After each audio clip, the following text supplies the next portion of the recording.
Zhang Fei's story. Part 1. The fiery youth begins. On a scorching summer day, a young man named Liu Bei was walking past a peach orchard when he encountered a fierce-looking stranger. His eyes were sharp like a blade, and his voice boomed like thunder. That man was none other than Zhang Fei. But Zhang Fei's story begins long before that fateful meeting. In a village near the southern banks of the Yellow River, in the region of Yucheng, a boy was born who would shake the foundations of the Three Kingdoms era. From a young age, Zhang Fei was different. His broad shoulders, loud voice, and fearless heart made him stand out among the village boys. Even as a child, he could not tolerate injustice. One day at the marketplace, he saw a wealthy merchant beating a young servant boy. Zhang Fei rushed forward, grabbed the merchant's wrist, and shielded the child. A real man doesn't bully the weak. People around were stunned not just by his strength, but by the fire in his eyes. He was loud, quick to anger, and loved his wine, but within him burned a heart full of loyalty and righteousness. If it's for someone like you, I'd give my life without regret, he once said to Liu Bei. Liu Bei was a kind-hearted man who worried for the people, and the first time Zhang Fei met him, he felt something he'd never felt before. A desire to follow someone. Liu Bei's gentle voice and calm gaze reached into the storm that was Zhang Fei's heart. For the first time, Zhang Fei felt like calling someone brother. A few days later, beneath the peach blossoms, Zhang Fei stood with Liu Bei and Guan Yu, raising a solemn vow. Though we were not born on the same day, we wish to die on the same day. The petals fell like snow, and Zhang Fei's face was filled with rare stillness. From that day on, he became Liu Bei's shadow, rushing into battle, shouting before swinging his spear, always standing on the front line of loyalty. Zhang Fei's strength did not lie only in his muscles, but in the depth of his bond with his brothers. He was rough on the outside, but inside, a blazing flame of honor and love for justice burned bright.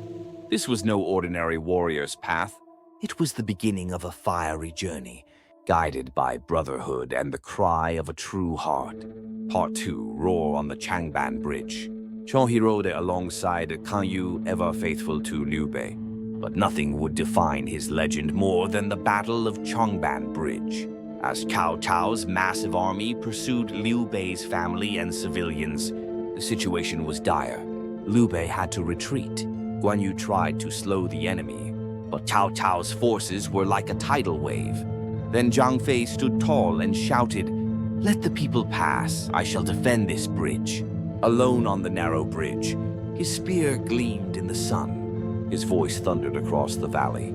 "Who among you dares face Zhang Fei of Yan?" Cao Cao's soldiers halted.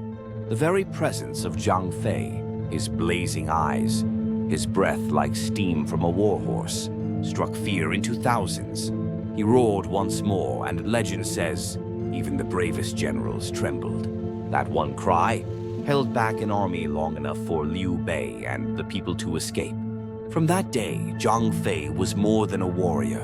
He became a symbol of courage, a guardian of brotherhood. Part 3. The Oath of Brotherhood and the Wine Cup. English audiobook script, expanded version 3,000 characters. The day Zhang Fei first met Liu Bei, he was still a common man, a butcher and brewer, with a wild temper and fists that flew faster than thought. He laughed loudly, drank deeply, and never backed down from a fight, especially when it came to standing against injustice. That day, in the middle of a bustling market, Zhang Fei saw soldiers bullying helpless vendors.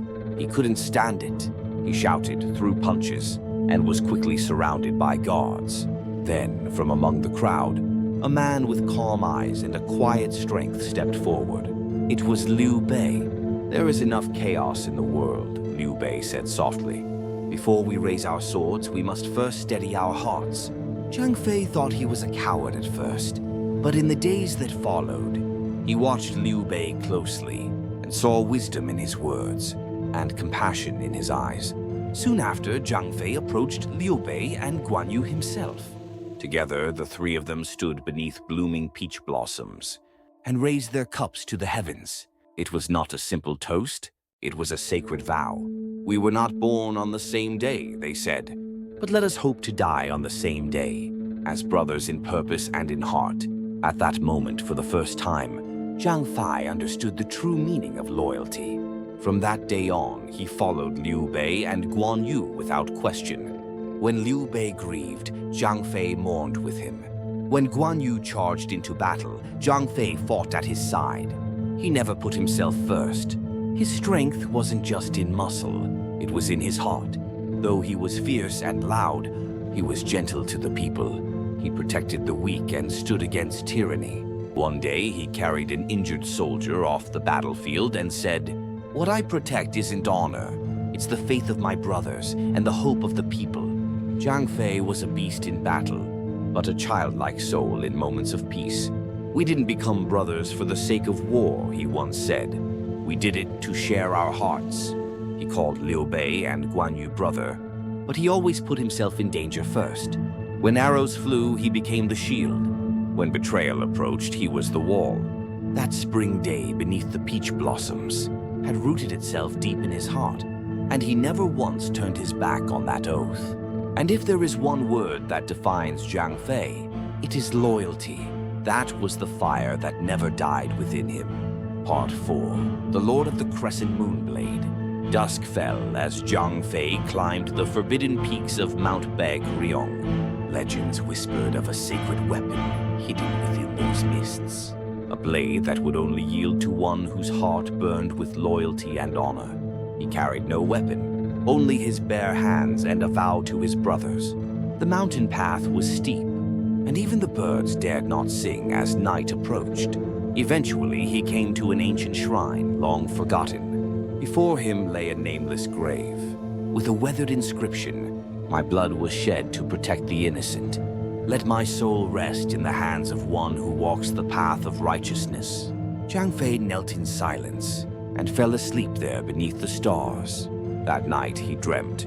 A ghostly warrior appeared, his eyes blazing red, a massive crescent blade strapped to his back. He asked, "For whom do you fight?" Zhang Fei answered, "For my brothers and for the people." Again, the warrior asked, "Will you carry that loyalty until your dying breath?" Without hesitation, Zhang Fei nodded. "I would sooner lose my life than betray my loyalty." Thunder cracked across the sky. Before him, rising from the grave like a gift from heaven, stood a massive weapon, its curved blade shimmering like moonlight, the Crescent Moonblade. As he reached for it, the blade responded, as though it had been waiting for him. A surge of power rose in his chest. The air trembled as he swung the blade once, and the mist that shrouded the mountain dispersed like smoke. This was no ordinary weapon. It was a blade forged from loyalty itself, a light to guide him through every battle to come. From that day on, Zhang Fei became a force of nature. His name alone struck fear in enemies, and peace in the hearts of the people, for he had not chosen a weapon for war, but for righteousness, and the blade had chosen him in return. Part 5, The Hero's Weakness and Final Battle. Zhang Fei was one of Shu Han's bravest and most loyal generals. However, his greatest weakness was alcohol. Alcohol and Zhang Fei's fate. After battles, Zhang Fei often drank to relieve stress, but this habit gradually weakened him. When drunk, his judgment was clouded, and he became careless about his surroundings. A fatal mistake and enemy ambush. When Cao Tao attacked Shu territory, Zhang Fei was caught off guard, intoxicated and unable to respond properly to the enemy's surprise assault. As a result, he was vulnerable, leading to his capture or fatal injury. The final battle and Zhang Fei's sacrifice. Even while intoxicated, Zhang Fei never gave up fighting and bravely confronted his foes. However, his impaired body and mind could not keep up, and he ultimately fell in his last battle. Zhang Fei's death and legacy. Zhang Fei's death brought great sorrow and shock. Though not a perfect hero, he symbolized true loyalty and courage. His tragic end, caused by his weakness to alcohol, made him more human, and his story continues to inspire generations. Zhang Fei's legendary halberd remains a symbol of Shu's valor. His blend of human flaws and true bravery offers lessons and deep emotion to many. Please subscribe and like notifications. Please subscribe and like notifications. Let's share the introduction of the three kingdoms, humanities and the future stories.